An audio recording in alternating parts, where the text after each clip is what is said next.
Complete topic है।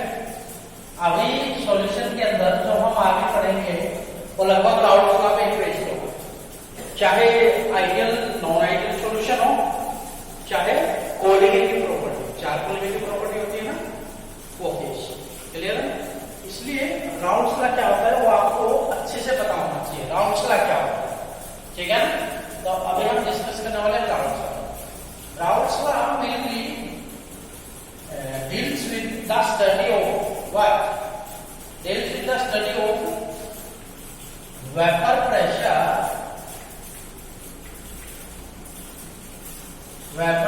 of solution. Vapor pressure of solution. Solution का vapour pressure check करता है, मैथमेटिकली भी मेजर करता है और किसी पर्टिकुलर कंपोनेंट के बारे में भी ये बताता है। क्योंकि सॉल्यूशन के अंदर तो अगर बाइनरी सॉल्यूशन है तो दो कंपोनेंट होंगे, ठीक है ना? कौन कौन सा होगा? सॉल्वेंट होगा प्लस क्या होगा? सॉल्यूट होगा। तो दो अलग अलग कंपोनेंट के बारे में भी क्या आपको बताएगा कि वेपर प्रेशर अलग अलग कंपोनेंट कैसे शो करता है और ओवरऑल सॉल्यूशन का बताएगा, ठीक है? क्योंकि अलग अलग कंपोनेंट का अगर हमें पता लगे वेपर प्रेशर कैसे है मैथमेटिकल, तो हम उनको आपस में वेपर प्रेशर को सभी क्या कर देंगे, पार्शियल वेपर प्रेशर को क्या कर दिया जाएगा, जोड़ दिया जाएगा, तो किसका आ जाएगा? कंप्लीट सॉल्यूशन का आ जाएगा।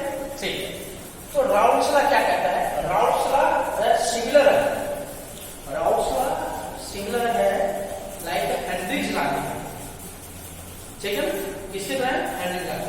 अच्छा, राउल्स लॉ क्या, हेनरीज लॉ क्या कहता था? हेनरीज लॉ अभी हमने पढ़ा था लास्ट यूनिट के अंदर, लास्ट टॉपिक के अंदर हमने पढ़ा था, लास्ट टॉपिक के अंदर हेनरीज लॉ, ठीक है ना? तो हेनरी लॉ क्या कहता है? हेनरी लॉ कहता था कि partial vapour pressure of gas, partial vapour pressure of gas, partial vapor pressure of the gas is directly proportional to the its mole fraction, to its mole fraction in the solution, in the solution। तो हम उसको mathematically कैसे represent करते थे? Px या Px, partial pressure of the gas directly proportional to the mole fraction of that gas in the solution, ऐसे represent करते थे।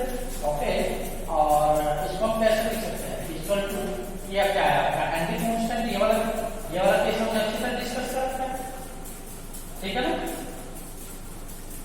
क्लियर है ना? ये पर्टिकुलर गैस के लिए हम इसको ऐसे लिख सकते हैं, P equal to K H X, इसको ऐसे, ये मेरे हैंडल था। क्लियर है? राउल्स लॉ क्या कहता है? राउल्स लॉ क्या कहता है कि vapour pressure of any volatile component, volatile component का मतलब है कि भाई वो कंपोनेंट आपका सॉल्यूट भी हो सकता है और कौन भी हो सकता है, आपका सॉल्वेंट भी हो सकता है, ठीक है ना? कि vapour pressure of volatile component is directly proportional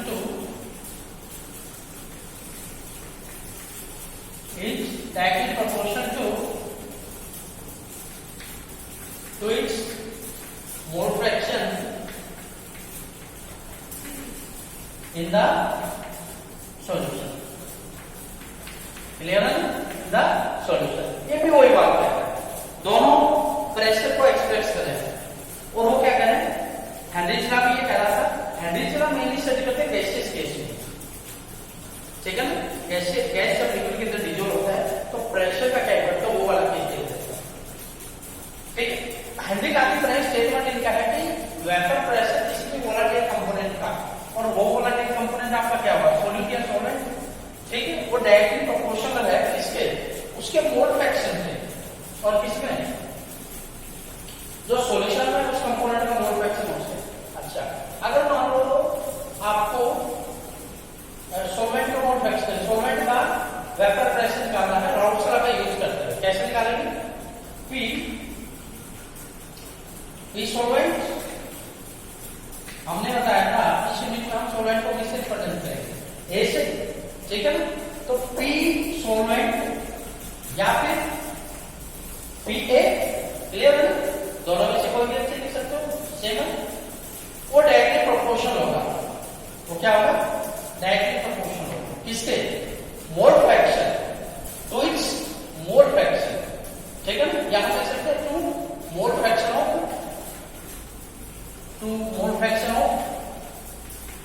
that component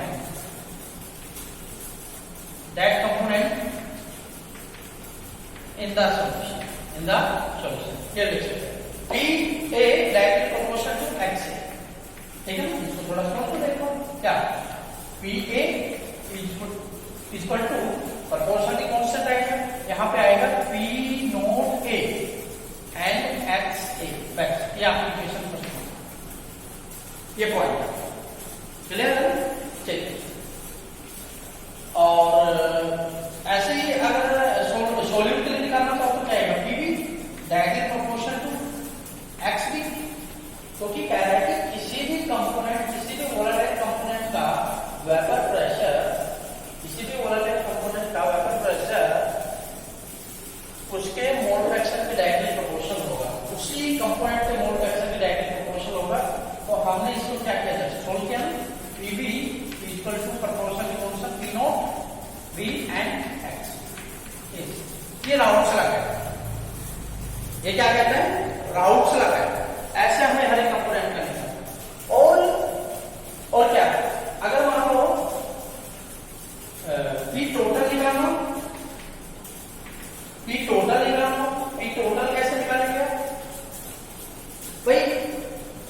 system के अंदर सॉल्यूशन था, सॉल्यूशन के अंदर आपने सॉल्यूट का निकाल लिया और सोल्यूट का निकाल लिया और सॉल्वेंट का निकाल लिया दोनों का, ठीक है? अब दोनों को क्या करते हो? इजीली क्या करते हो? जोड़ दो। P total means P solution के अंदर क्या सॉल्वेंट का प्लस किसका? सॉल्यूट का, इसके इक्वल होगा पी ए के वैल्यू क्या? इक्वेशन फर्स्ट से p not a x A plus P b का वैल्यू क्या है? इक्वेशन सेकंड से क्या जाएगा? P not b and x, ठीक है ना? ये वाला वैल्यू कहां है? पी ए की जगह आ गया, और ये वाला वैल्यू कहां है? पी बी की तरह। तो ये राउट्स लॉ है। अब राउट्स लॉ को अगर हम डिफाइन करें तो राउट्स लॉ क्या होता है? Raoult's law mainly explain the vapour pressure of the solution, vapour pressure of the solution, and according to Raoult's law vapour pressure of the solution, vapour pressure of the solution is equal to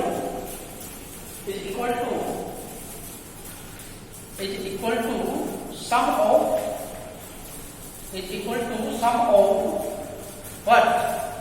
Sum of partial vapor pressure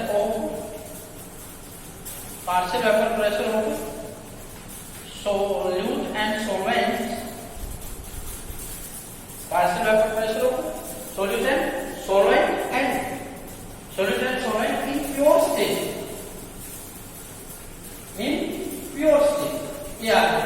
ये जो proportionally constant हमने लगाया है यही vapour pressure है क्या?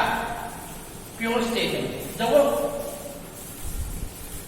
Singly present है उस केस का वेपर प्रेशर की बात की गई है। तो इसके थ्रू पार्शियल वेपर प्रेशर, ये आपका routes law status what? Vapour pressure of the solution, vapour pressure of the solution is equal to sum of partial vapor pressure of solute and solvent इसके अंदर pure state and each term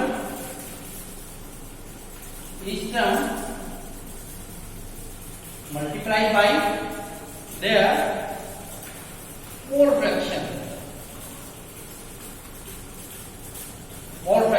in the solution respectively, in the solution respectively। ये कहता है statement तो आपका routes law का ये हो जाएगा, और मैथमेटिकली क्या हो जाएगा आपका? मैथमेटिकली क्या हो जाएगा? ये आपका रिक्वायर्ड है। क्लियर है ना? ठीक है। अब हम क्या करने वाले हैं? अब हम दो केस डिस्कस करने वाले हैं। कि अगर सॉल्यूशन बना तो कंपोनेंट कैसे है, ठीक है ना, कंपोनेंट कैसे हैं। और कंपोनेंट दो तरीके से हो सकते हैं आपके।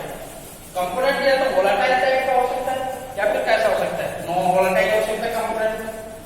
क्लियर है ना, कंपोनेंट आएगा वोलेटाइल और नॉन वोलेटाइल, ठीक है ना। तो पहला केस क्या है, पहला केस फर्स्ट आप if volatile solvent plus volatile solute, ये जब मिक्स हो जाए और बनाए सॉल्यूशन, तब राउल्स लॉ क्या कहता है। और दूसरा कि volatile solvent plus non volatile solvent, ये दोनों आपस सोल्यूट लिखिए तब सॉल्यूशन। क्लियर है ना, ठीक है। अब दोनों केस हमें डिस्कस करना है। पहले हम पहला केस डिस्कस करेंगे कि वोलेटाइल सॉल्वेंट और वोलेटाइल सोल्यूट जब दोनों आपस में मिल जाए तो सॉल्यूशन बनता है। उस केस में राउल्स लॉ क्या कहता है और कैसे बनता है, राउल्स लॉ में कुछ चेंजमेंट आता है या नहीं आता, ये हमें डिस्कस करना है। क्लियर है ना, ठीक। तो देखिए पहला केस वोलेटाइल और नॉन वोलेटाइल क्रम है। वोलेटाइल और नॉन वोलेटाइल दोनों में डिफरेंस क्या होता है, दोनों में डिफरेंस यही है कि वोलेटाइल जो कंपोनेंट होता है उसके वेपर्स इजीली और ज्यादा बन जाते हैं, इजीली वेपर्स में कन्वर्ट हो जाता है वो, और वेपर्स भी इजीली कन्वर्ट हो जाए तो ज्यादा बनेगी। और नॉन वोलेटाइल क्या है, नॉन वोलेटाइल वेपर्स या तो बनाता नहीं या फिर क्या बनाता है, कम बनाता है। नॉन वोलेटाइल और वोलेटाइल की ये डिफरेंस, ठीक है ना। और राउल्स लॉ के अंदर क्या है, मेनली जो रोल है वो किसका है, वेपर्स का ही रोल है, तो उन्हीं के तरीके वेपर वैसे शो होता है ना। क्लियर, तो वोलेटाइल सॉल्वेंट और वोलेटाइल सोल्यूट मिलके जब सॉल्यूशन बनाते हैं तो क्या होता है, और ऐसे ही वोलेटाइल सॉल्वेंट और नॉन वोलेटाइल सोल्यूट को जब मिलाया जाए तो सॉल्यूशन बनता है तब क्या। तो जितनी भी क्वालिटेटिव प्रॉपर्टी है आपकी, चार क्वालिटेटिव प्रॉपर्टी, वो सेकंड केस पे डिपेंड करती है। सारी की सारी क्वालिटेटिव प्रॉपर्टी किस पे डिपेंड करती है, इस टाइप के सॉल्यूशन पे, जो किससे मिलकर बनता है, वोलेटाइल सॉल्वेंट और non volatile solute, all qualitative property,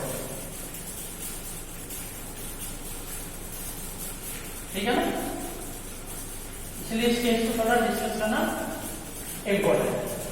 clear है ना, ठीक है। अब क्या कहता है कि राउल्स लॉ जो है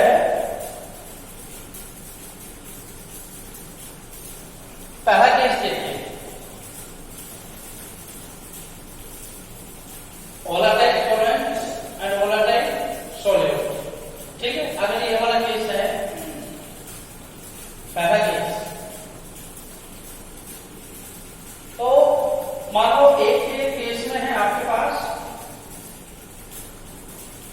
सिर्फ क्या है, सॉल्वेंट है, प्योर सॉल्वेंट है आपके पास, और दूसरे केस में क्या है आपके पास, दूसरे केस में क्या है, दूसरे केस में क्या है, सिर्फ क्या है, सोल्यूट है, प्योर सोल्यूट है। और थर्ड केस में क्या है आपके पास, थर्ड केस में क्या है, थर्ड केस में क्या है, इन दोनों को मिला दिया आपने,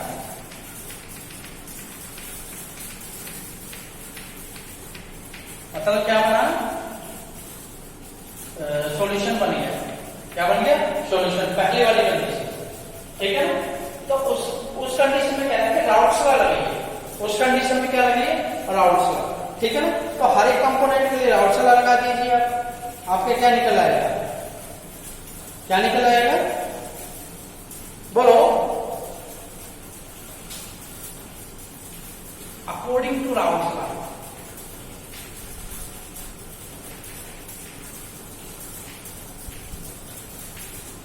अकॉर्डिंग टू राउल्स लॉ क्या होगा बोलो? प्योर सॉल्वेंट का क्या हो जाएगा? पी नोट ए, तो इसका क्या हो जाएगा? पी नोट बी, इसका क्या हो जाएगा? पी नोट, ठीक है, प्योर सॉल्वेंट। और इसके अंदर क्या आ जाएगा? इसके अंदर बोलो राउल्स लॉ लगा दो, सॉल्वेंट के लिए क्या हो जाएगा? पी ए किसकी इक्वल होगा? पी ए, पी ए बोलो। राउल्स लॉ क्या कहता है कि किसी भी कंपोनेंट का वेपर प्रेशर उसके मोल फ्रैक्शन के इक्वल होता है, मोल फ्रैक्शन के डायरेक्टली प्रोपोर्शनल होता है, क्लियर है ना? प्रोपोर्शन की कांस्टेंट लगी है, क्या होगा? पी ए इक्वल टू बोलो पी नॉट ए एक्स ए, इसकी इक्वेशन फर्स्ट मारो, क्लियर है? ये तो सॉल्वेंट के लिए हो गया। सॉल्यूट के लिए निकालो, अभी अभी हमने निकाला था just, p b directly proportion to x b, ये किसके इक्वल हो जाएगा? पी बी, ठीक है, इक्वल टू क्या? पी नॉट बी और क्या आ जाएगा? एक्स बी, ये क्या आ जाएगा? इक्वेशन, इक्वेशन 2 हो जाएगा। अच्छा पी टोटल क्या होगा? पी टोटल, पी टोटल किसके इक्वल हो जाएगा आपका? P A plus P B, P A plus P B बोलो क्या है? P naught A x A plus P naught B x, clear है ना? ये वाला। अब थोड़ा सा यहाँ पे हमें देखना है कि वोलाटाइल सॉल्वेंट और वोलाटाइल सॉल्यूट है, क्लियर है? हमें पता है कि सॉल्वेंट का जो अमाउंट है वो क्या होता है? ज्यादा होता है। सॉल्वेंट का अमाउंट क्या होता है? ज्यादा, सॉल्वेंट का अमाउंट क्या होता है? कम। तो पक्का है वेपर प्रेशर जो है सॉल्वेंट का हमेशा किससे ज्यादा रहेगा? हमेशा किससे ज्यादा रहेगा? वेपर प्रेशर सॉल्यूट से। तो ये वाला कंडीशन लगाना है कि पी ए ग्रेटर देन क्या है? पी बी, प्योर स्टेटमेंट का, ठीक है ना? तो अच्छा मोल फ्रैक्शन क्या होता था किसी कंपोनेंट का? X A plus x b equal to किसकी इक्वल होता था? कौन? तो एक्स बी किसकी इक्वल हो जाएगा? 1 minus x A, 1 minus x A ना, ठीक है, पी टोटल इसकी इक्वल होगा P naught A x A plus P naught B x B की जगह ये कर दो 1 माइनस एक्स ए, क्लियर है? तो क्या हो जाएगा? कुछ चीज कॉमन आ रहा है, पी नोट ए छोड़ कर लेकर इसको एक्स ए plus P naught B 1 minus P naught B minus P naught B और एक्स, ठीक है ना? अच्छा दोनों से कुछ कॉमन आ रहा है, पी टोटल आपका किसके लिए चलेगा? पी टोटल इक्वल टू क्या होगा वो? इन दोनों में से देखो, इन दोनों में से बोलो, इन दोनों में से क्या कॉमन आ रहा आपका? एक्स है, तो क्या होगा? इस वाले टर्म को आगे ले आओ ना, P naught B plus x A तो कॉमन है और पी नोट ए माइनस क्या? पी नोट, ये आपका निकल जाएगा। बस हमने थोड़ा सा चेंज किया है, हमने क्या किया है? थोड़ा सा चेंज किया है। राउल्स लॉ ऐसे निकालेगा टोटल वेपर प्रेशर सॉल्यूशन का जब क्या? सॉल्वेंट तो कैसा हो? वोलाटाइल, और सॉल्यूट भी कैसा हो? वोलाटाइल। इस वाली कंडीशन बदल जाएगा, क्योंकि इस वाली कंडीशन में सॉल्यूट हमारा क्या है? सॉल्यूट हमारा क्या है? नॉन वोलाटाइल, ठीक है? हम इसका ग्राफिकल रिप्रेजेंटेशन भी आपको समझाएंगे, ठीक है? अच्छा, और दूसरी कंडीशन आप लगा के देखिए। दूसरी कंडीशन कौन सा?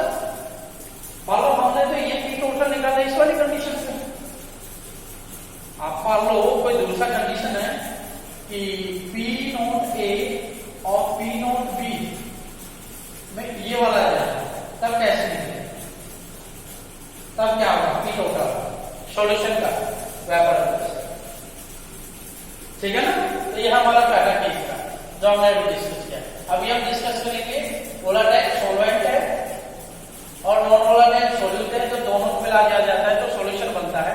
4 कोलिगेटिव प्रॉपर्टी आती है आपके पास और 4 में से एक कोलिगेटिव प्रॉपर्टी तो यही सोल्व हो जाती है, जिसको हम relative lowering in vapour pressure